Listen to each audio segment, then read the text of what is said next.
All right, guys, welcome to today's talk. We're going to talk a little bit about site builders. These are just these drag and drop tools. You see them pretty much everywhere now.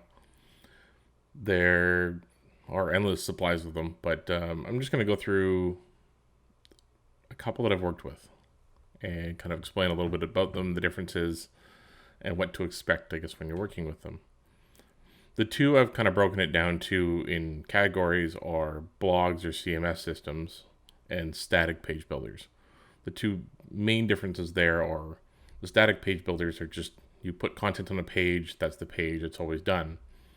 A CMS, you can do things like run blogs and have blog feeds or page feeds or things like that, where the content gets updated on another page as you update a certain category.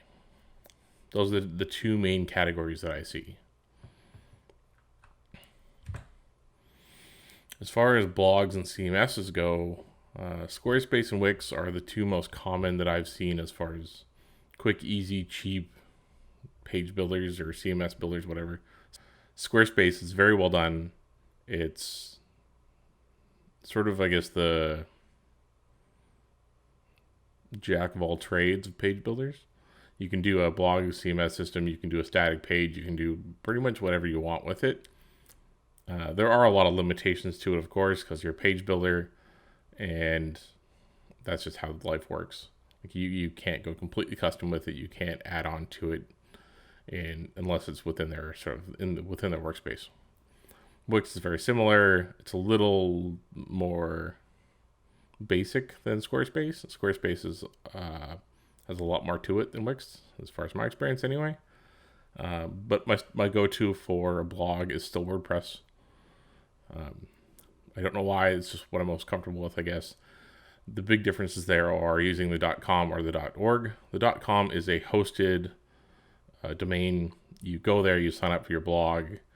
Everything is done by them. It's controlled by them. You pay whatever it is extra a month for your own domain. You don't have to update things. You don't have to make, it's just done. The downside is you're very limited as far as things you can add on to it or use or customize that you wouldn't be with the .org. The .org is a open source project, so there's a company that maintains it, but it's very open source. So they give you the source code for the blog. You host it on your own website and your own server. Lots of single-click.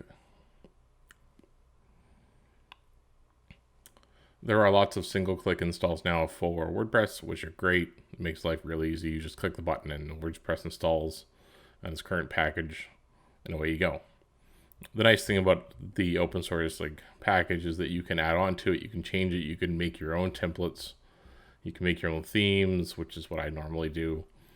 It's very customizable. You can build plugins for it. You can build on top of it. You can build headless systems, which I'll get into another day. But there's a lot of customizable options for it. As far as builder plugins that go on top of WordPress, the only ones I've ever worked with are on .org. I don't know if they work on .com, but there are a lot of builder plugins for WordPress that are similar to things like Squarespace and Wix. The three that I've worked with are Divi, WP Bakery, and Elementor. I've used a little bit of Beaver Builder too, but not quite as nice in my opinion. Those three were okay. The problem with those builder plugins to me are they're very heavy. Because they do so much, they put a lot on top of your install already, which WordPress is not the lightest thing in the world, but it's getting better. But you're adding more on top of it, which adds more load time, which adds more everything. It just makes a more frustrating experience as a developer anyway. It really frustrates me to see those, because there's better ways to do it, especially with Gutenberg now. You can build blocks to drop in. Really cool. You can customize your own blocks, but I'll get into that again another day. As far as theming options go, for any of these kind of things, you can buy themes, you can get free themes. Be careful with some of the free themes that are not integrated into platforms. There are issues with some of them. There are malware in some of them. I mean, it's free, so just be very worried as like how they're making their money off of it. There's a lot of free themes that are baked into these platforms that are really great. Don't need to worry about those. If you want to purchase a theme, you're spending probably up to $100 for a really nice theme. Really, depending on what you want, it does a lot of stuff. Just make sure it doesn't do too much. It's one of those things, again, like if you add extra on top that you don't need, it's just going to slow things down a little bit. So the one I use most is ThemeForest. There's thousands of themes on there. Go to your heart's content, have fun, do whatever. But there's some great search options there, and you can buy premium themes through WordPress, Squarespace, Wix, whatever you want as well. Static ones, again, where Squarespace and Wix are here. GoDaddy is another one. There is a GoDaddy page builder. You drag and drop items and put in your content, and that's your page. It's not great. It's not bad. It gets the job done. That's about it. That's all I can say there. Like it just works. There's nothing great about it. There's nothing bad about it. It's just. There's also another one here that I've probably forgot is HubSpot. I've used before. Very similar idea. Another page builder. It's more, I guess, like single landing page builders, like Unbounce or HubSpot, than it is a website. A little different.